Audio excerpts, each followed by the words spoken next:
बिस्मिल्लाहिर्रहमानिर्रहीम। अस्सलाम वालेकुम डियर स्टूडेंट्स।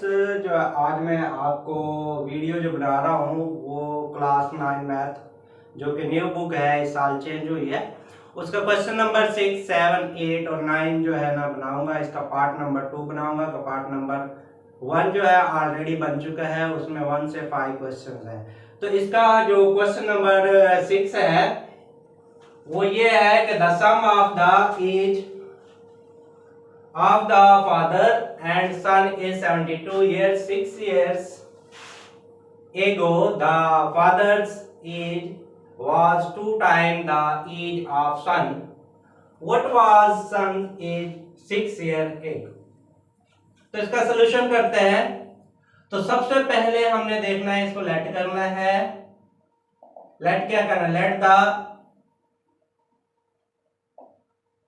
फादर एज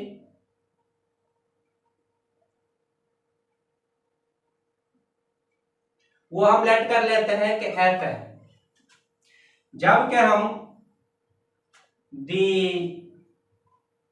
सन एज ये हम एस से रिप्रेजेंट कर लेते हैं कि फादर की एज को हम एफ से रिप्रेजेंट करते हैं और सन की एज को हम एस से रिप्रेजेंट करते हैं। अब हम फर्स्ट कंडीशन लगाएंगे।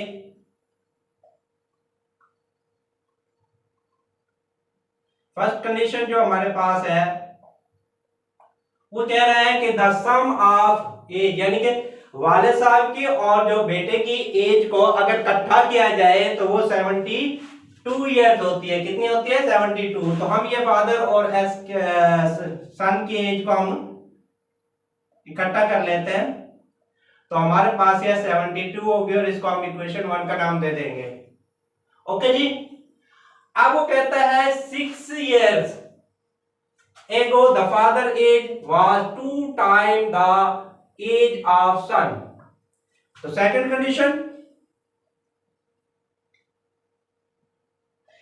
कंडीशन में हमने सेकंड इक्वेशन बनानी होगी। इसमें वो कह रहा है फादर एज आ गई, सन की एज आ गई। अब 6 ईयर क्या कह रहा है हमारे पास? 6 ईयर एगो। 6 ईयर एगो का मतलब है कि 6 साल पहले। और जो अब मौजूदा जो एज है वो एफ और एस है, वालिद की और सन की। लेकिन 6 साल पहले जाए, हम पीछे जाए, तो हम इसमें से 6 माइनस कर देंगे दोनों की एज में, क्योंकि दोनों की एज 6 साल पहले की। अब वो आगे कह रहा है कंडीशन में, वो कह रहा है 2 times द एज ऑफ सन, यानी कि डबल हो गई है बेटे की एज। तो यहां पर 2 टाइम लिख देंगे, ट्वाइस लिख देंगे। तो ये हमारी सेकंड कंडीशन बन जाएगी, यानी कि सेकंड इक्वेशन बन जाएगी। सॉरी। इसके बाद हम इसे थोड़ा सा सॉल्व कर लेते हैं। f equal to 2s minus 2 6 12। ये जो 6 प्लस माइनस का है इधर आके प्लस का हो जाएगा। तो 2s माइनस 6, 12 से 6 निकाल दें तो 6। हमारे पास जो f इक्वेशन है वो हमारे पास बन गई है 2s माइनस 6। अब करना क्या है? अब हमने करना ये है कि इस जो फादर की एज है, f की वैल्यू है, ये हमने इक्वेशन 1 में पुट करा देनी है। Put the value of f in equation 1। Equation 1 हमारे पास है f की जगह हमने लिखना है 2s माइनस 6। इस f की जगह हमने वैल्यू पुट कर दी है, plus s is equal to 72। अब 2s और 1s कितने हो गए? 3s हो गए। 72 हो गया, ये 6 माइनस का इधर आके ये प्लस का हो जाएगा। तो ये हमारे पास 3s जो है वो हो गया 78 के। अब इस 3 को आपने डिवाइड कर देना है। तो s इक्वल टू 78 और 3 to the 6,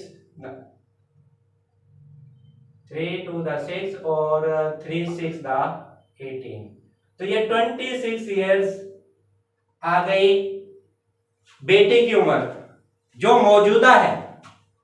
इस वक्त जो बेटे की एज है वो 26 है, लेकिन हमसे जो पूछा जा रहा है वो कह रहा है यहां तक ये कंप्लीट हो चुका है। आगे कह रहा है what was son age 6 year ago, 6 साल पहले बेटी की उम्र क्या थी? मौजूदा तो 26 ईयर्स है, लेकिन वो कहता है 6 साल पहले कितनी थी। तो 6 साल पहले निकालने के लिए हम इस 26 से 6 को माइनस कर देंगे। इधर लिखेंगे सन एज 6 ईयर एगो, 6 ईयर एगो एस इक्वल टू 26 है, इसमें से 6 को माइनस कर देंगे तो वो बेटे की जो मौजूदा उम्र है वो 20 ईयर्स है। ठीक है जी, और ये आपका क्वेश्चन हो गया। Question number 7, Mirha bought a toy for 1500 rupees and sold for 1520 rupees. What was her profit percentage? सबसे पहले सॉल्व करने से पहले आपको क्वेश्चन को समझना होता है कि क्वेश्चन में पूछा क्या जा रहा है, गिवन क्या दिया हुआ है सारा, क्योंकि जब तक क्वेश्चन की समझ नहीं आएगी आप सवाल हल ही नहीं कर सकते। तो इसको क्वेश्चन को 1-2 मरतबा पढ़ लिया करो, सारी बात जब समझ में आ जाए कि क्या चीज गिवन है और क्या आपने फाइंड करना है, तो आपको आसान हो जाता है क्वेश्चन हल करना, कोई मुश्किल नहीं होता। वो कह रहा है मिरहा ने ये एक खिलौना 1500 रुपए का खरीदा और 1520 रुपए का बेच दिया। अब बताएं कि उसे कितने परसेंट प्रॉफिट हुआ। तो परसेंटेज प्रॉफिट के निकालने के लिए उससे पहले हमें प्रॉफिट निकालना होता है, और प्रॉफिट का जो फार्मूला है हमारे पास, सबसे पहले तो हमें जो चीज गिवन दी हुई है cost price of toy, cost price of toy वो 1500 रुपए का खरीदा है। सेल प्राइस ऑफ टॉय 1520 रुपए का उसने बेच दिया, उसे प्रॉफिट कितना हुआ? सीधा सीधा है जी, 1500 का खरीदा, 1520 का बेचा, 20 रुपए का प्रॉफिट हुआ। लेकिन हमने इसको प्रॉपर तरीके से करना है फार्मूला लगा के, तो हम यहाँ पर प्रॉफिट का फार्मूला लगाएंगे। प्रॉफिट इज इक्वल टू, ये होता है हमारे पास sale price minus cost price, ये हमारे पास फार्मूला है। अब हम क्या करेंगे, सेल प्राइस हमारे पास कितनी है? 1520 रुपए, कॉस्ट प्राइस हमारे पास 1500 रुपीज है, निकाल दें तो ये 20 रुपीज हमारे पास प्रॉफिट हो गया। हमें जो निकालना है वो प्रॉफिट परसेंटेज निकालना है, तो प्रॉफिट परसेंटेज का जो फार्मूला है, profit percentage is equal to, यहां पर हम फार्मूला लिखेंगे profit divided by cost price multiply 100%, ये हमारा फार्मूला है। अब इस फार्मूले में आपने वैल्यू पुट कर देनी है, जो हमारा प्रॉफिट है वो 20 रुपीज है, कॉस्ट प्राइस हमारी 1500 है, 100%। हम 2 0 से 2 0 काट देते हैं। अब हमारे पास आ गया 20/15%, इसे 5 के टेबल पे कट करा दे, 5 4 दा 5 3 दा। अब 4/3 है, 4 को आप डिवाइड कर दे 3 पर, 3 1 दा 3, 1 आ गया, पॉइंट लगाएंगे, यहाँ पे पॉइंट लगाएंगे, 0 बढ़ा देंगे, 3 3 दा 9, 1 आ गया, 0 बढ़ाएं, ब्रिंग डाउन कराएं 0 को, 3 3 दा 9, 1 रिमाइंडर रह रहा है। लेकिन हमने यहाँ पर पॉइंट के पास यानी कि डेसिमल 2 डेसिमल तक जाना है, तो हमने 2 डेसिमल तक आंसर ले लेना है, तो हम इसे लिख देंगे 1.33%। ये हमारा प्रॉफिट परसेंटेज आ गया है, प्रॉफिट परसेंटेज 1.33%। तो नेक्स्ट जो question number 8, the annual income of Tayyab is 9,60,000 while the exempted amount is 1,30,000. How much tax would we have to pay at the rate of 0.75%? आसान तरीका है, बहुत आसान है, कोई मसला नहीं है। सबसे पहले आपने सवाल को देखना, सवाल में है क्या? एनुअल इनकम है, तैयब की जो एनुअल इनकम है वो 9,60,000 है। और उस पर जो टैक्स की छूट दी गई है वो 1,30,000 है, जिस पर टैक्स माफ है या टैक्स नहीं लिया जाएगा इस अमाउंट पर। बाकी जो अमाउंट होगी उस पर 0.75% आपको टैक्स अदा करना पड़ेगा।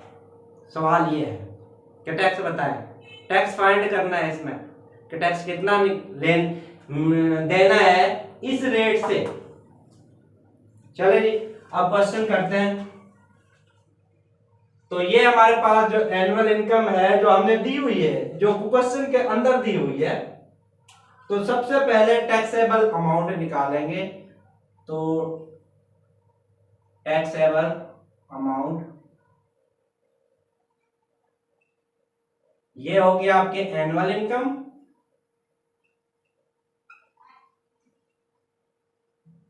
एनुअल इनकम में से माइनस कर देंगे आप एग्जेम्प्टेड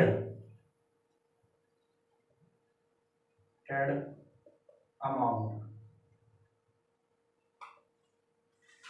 तो ये हमारे पास जो एनुअल इनकम वो 9,60,000 है। इसमें से माइनस कर दो आप 1,30,000।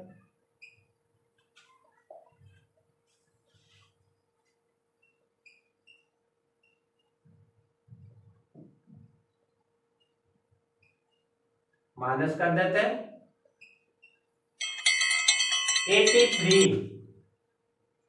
8,30,000 पर आपको टैक्स देना होगा।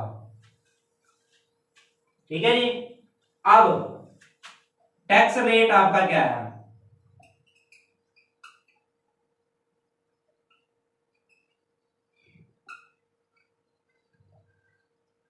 अच्छा, टैक्स रेट ये हमारे पास है 0.75%। टैक्स कितना देना है वो निकालना है हमने टैक्स। तो हम ये जो अमाउंट है 8,30,000 हम इसको मल्टीप्लाई कर देंगे 0.75। इसका जो परसेंटेज है वो हम खत्म करेंगे तो ये 100 हो जाएगा। अब हमारे ये परसेंटेज खत्म हो गया। इसके बाद 200 से 2 0 कैंसल, कटिंग करा रहा हूं मैं इसको। 8,30,000 एक 0 तो 2 0 बच गए यहाँ पर।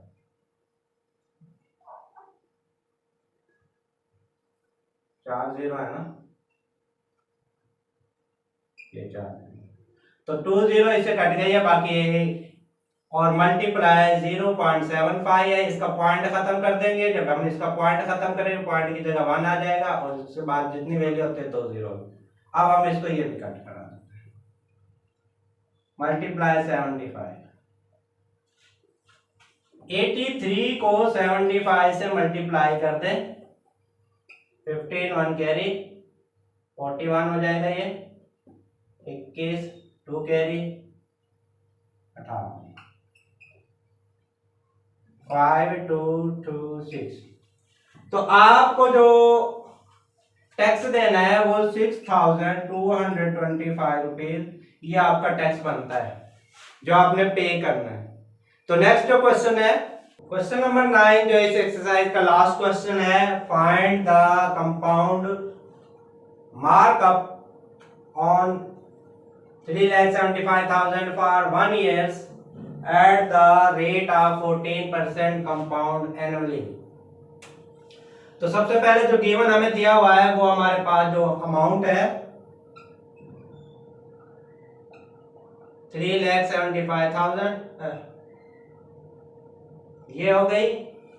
टाइम जो हमारे पास है टी वो हमारा 1 years है और जो रेट हमें दिया हुआ है इंटरेस्ट रेट जो वो है 14%। तो 14% को हम ये करते हैं 14/100 परसेंटेज खत्म कर देते हैं तो ये 0.14 ये आ गया हमारे पास। अब हमने टोटल अमाउंट निकालनी है। सबसे पहले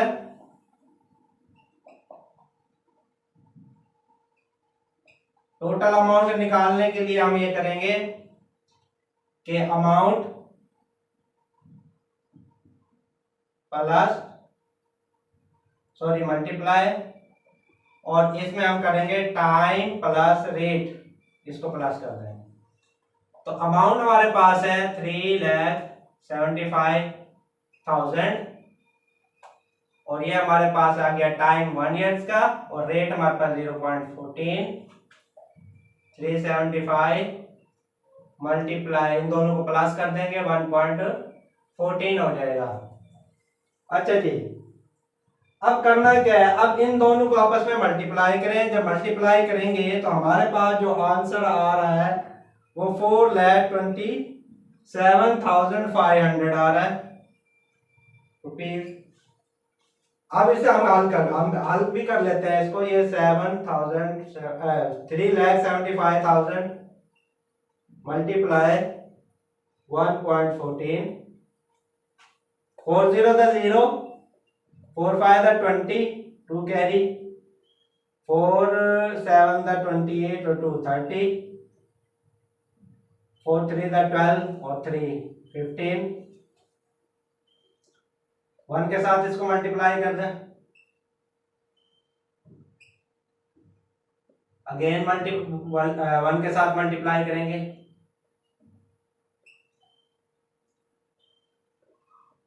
प्लस कर देंगे इसे, 1 कैरी हो जाएगा।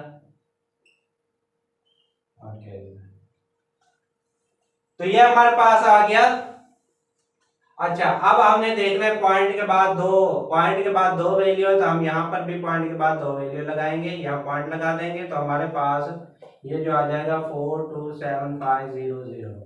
ये हमारी अमाउंट हो, क्योंकि ये पॉइंट के बाद जो 2 जीरो है इनकी कोई वैल्यू नहीं होती, तो ये हमारी वैल्यू निकल आई है।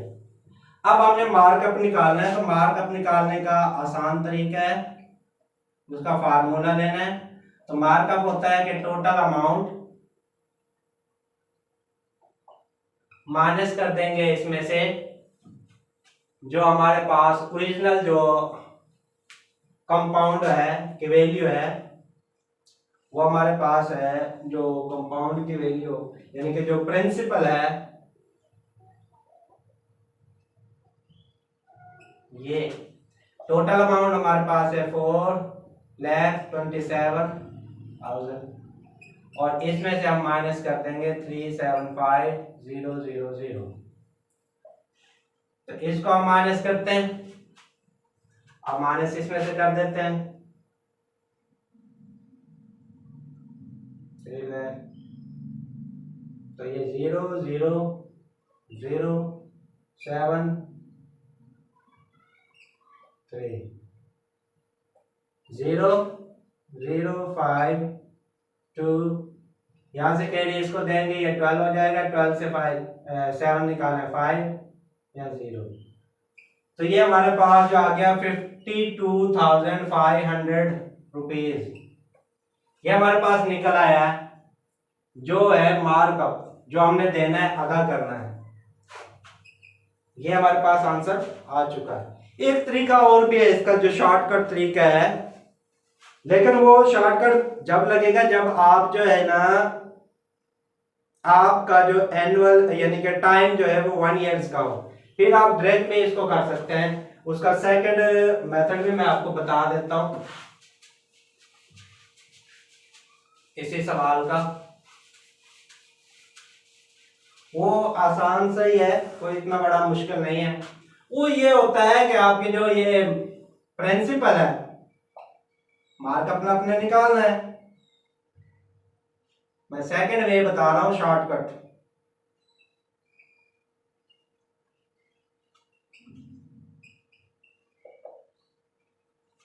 ठीक है जी, प्रिंसिपल मल्टीप्लाई रेट, ठीक है, और मल्टीप्लाई टाइम। अब आपका जो प्रिंसिपल है वो क्या है 3,75,000, रेट आपके पास है ये जो हमने निकाला था 0.14% हो गया, और मल्टीप्लाई 1, इसको डायरेक्ट मल्टीप्लाई कर दें 50,500 आपका आंसर आ जाएगा। ये शॉर्टकट है, लेकिन बेहतर यही है कि आप पहले वाले मेथड से कर ले, वो ज्यादा बेहतर है। ये तो मेथड शॉर्टकट जो बिल्कुल ही कोई नहीं कर सकता उसके लिए। तो ये एक्सरसाइज खत्म हो गई है 1.3। तो इंशाल्लाह नेक्स्ट जो एक्सरसाइज होगी वो रिव्यू एक्सरसाइज होगी चैप्टर नंबर 1 की। जब तक इजाजत दीजिएगा, अल्लाह हाफिज, बने रहिएगा चैनल के साथ।